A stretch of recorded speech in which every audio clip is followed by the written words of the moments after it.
Tom is getting water from the well. It's something he's done every other day for the better part of a decade, the three of them having called Camp Yadin home for that long. Olympia believes the camp was once an outpost in the American frontier days.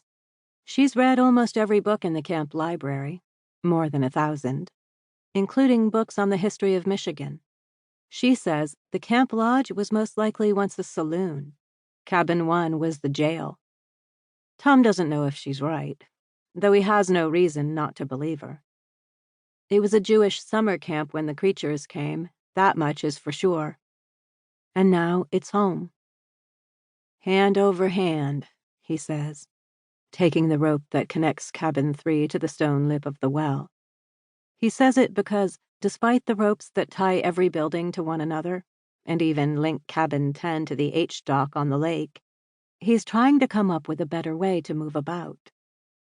Tom loathes the blindfolds. Sometimes, when he's feeling particularly lazy, he doesn't use one at all. He keeps his eyes closed, but his mother's never-ending rules remain firm in his mind. Closing your eyes isn't enough. You could be startled into opening them, or something could open them for you. Sure, yes. In theory, Malorie is right. In theory, she usually is. But who wants to live in theory? Tom is 16 years old now. He was born into this world, and nothing's tried to open his eyes yet. Hand over hand. He's almost there. Malorie insists that he check the water before bringing it up. She's told him the story of two men named Felix and Jules many times. How his namesake, Tom the man, tested the water the two brought back, the water everybody was worried could be contaminated by a creature. Tom the teen likes that part of the story. He relates to the test. He even relates to the idea of new information about the creatures. Anything would be more to work with than what they have.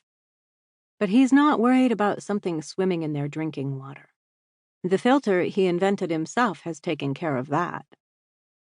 And besides, despite the way Malorie carries on, even she can't believe water can go mad. Here, he says. He reaches out and touches the lip before bumping into it. He's made this walk so many times that he could run it and still stop before the stone circle. He leans over the edge and yells into the dark tunnel. Get out of there! He smiles. His voice echoes. The sound is a rich one, and Tom likes to imagine it's someone else calling back up to him. For as lucky as they are to have chanced upon an abandoned summer camp with numerous buildings and amenities, life gets lonely out here. Tom is the best, he hollers, just to hear the echo.